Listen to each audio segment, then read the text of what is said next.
ही बातमी आहे। भाकड जनावरांसोबतच शेतकरी प्रांत कार्यालयामध्ये घुसलेले आहेत आणि प्रांत अधिकाऱ्यांच्या दालनासमोर शेतकऱ्यांची जोरदार घोषणाबाजी संगमनेर शहरामध्ये सुरू आहे। तिथे शिव आर्मी संघटनेच्या नेतृत्वात शेतकऱ्यांचं हे आंदोलन सुरू आहे। भाकड जनावरांचा प्रश्न गंभीर असल्यामुळे शेतकरी आक्रमक झालेत। गोवंश हत्याबंदी कायद्यामध्ये सुधारणा करावी अशी मागणी आहे शेतकऱ्यांची। गोवंश हत्याबंदी कायद्यामुळे भाकड जनावरं सांभाळणं जिकिरीचं झालंय। गायींचे गोरे घेऊन प्रांत अधिकाऱ्यांच्या दालनासमोर ठिय्या मांडण्यात आलाय। ही एक्सक्लुझिव्ह दृश्य आपण बघतोय जिल्हाधिकारी कार्यालयातली। भाकड जनावरांचा प्रश्न गंभीर झाल्यामुळे शेतकरी जिल्हाधिकारी कार्यालयात गोळा झाले, प्रांताधिकारी कार्यालयात गोळा झाले। आमचे प्रतिनिधी हरीश दिमोटे आपल्या सोबत आहेत। हरीश, किती मोठ्या संख्येने शेतकरी आलेत प्रांत कार्यालयात, काय मागणी करतायत? श्वेता, आपण जर बघितलं तर गोवंश हत्याबंदी कायदा जो आहे तो कुठेतरी शेतकऱ्यांच्या त्यामुळे शेतकऱ्यांची मोठी अडचण झालेली दिसते। आणि गायींना जेव्हा बैल किंवा ते गोरं ज्याला म्हणतात हे ज्यावेळी जन्माला येतं त्यावेळी त्याचा सांभाळ खरं तर केला जात नाही, कारण त्याचा काहीही उपयोग होत नसतो। कारण जर्सी गायीचे जे गोरे असतात हे शेतात काम करू शकत नाही किंवा त्याचा दुसरा कोणताही उपयोग होत नाही। त्यामुळे त्याचा सांभाळ करायचा कसा असा प्रश्न या शेतकऱ्यांपुढे भेडसावत आहे। त्यानंतर भाकड जनावर जी दूध देत नाही किंवा जी वयोवृद्ध झालेली आहेत अशा जनावरांचं देखील काय करायचं काय असा प्रश्न शेतकऱ्यांना निर्माण झालेला असतो। गोशाळा देखील अशा जनावरांना घेत नाही।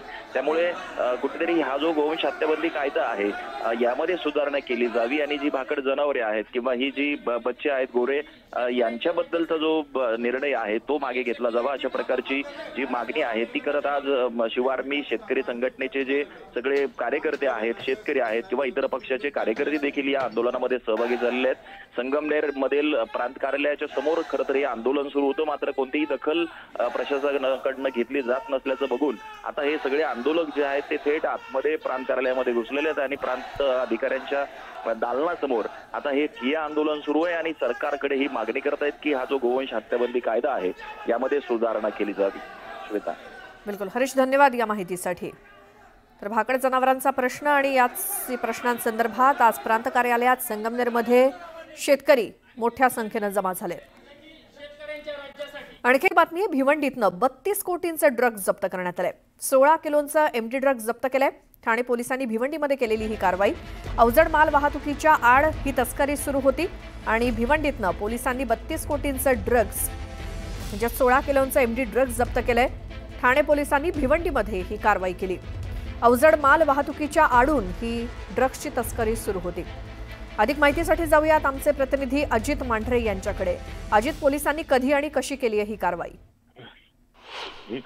या कारवाईवरती पोलीस जे आहेत ते जवळपास 1 आठवड्यापासून नजर ठेवून होते। आपल्याला माहिती आहे की भिवंडी हा कार्गो हब आहे। इथे अनेक नॅशनल इंटरनॅशनल कंपन्यांचे गोडाऊन्स आहेत।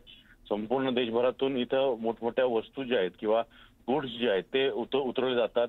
इथून लोडिंग अनलोडिंग होतं आणि त्यानंतर पुढे संपूर्ण महाराष्ट्रात आणि त्याच पद्धतीने पुढच्या सगळ्या राज्यांमध्ये पाठवलं जातं। त्यामुळे भिवंडी हा एक मोठा गोडाऊन हब आहे। याच गोष्टीचा फायदा घेत जवळपास 15 किलो एमडी हा अंमली पदार्थ जो आहे त्याची तस्करी केली जात होती आणि ती जो अंमली पदार्थ आहे तो पोलिसांना जेव्हा टीप लागली त्यावेळेस हा पोलिसांनी सापळा रचून यामध्ये काही लोकांना अटक केलेली आहे आणि त्यामध्ये कार्गोच्या माध्यमातून या सगळ्या तस्करी जी अंमली पदार्थांची ती सुरू होती आणि त्यातूनच एक मोठी लिंक जी आहे ती समोर आली आहे।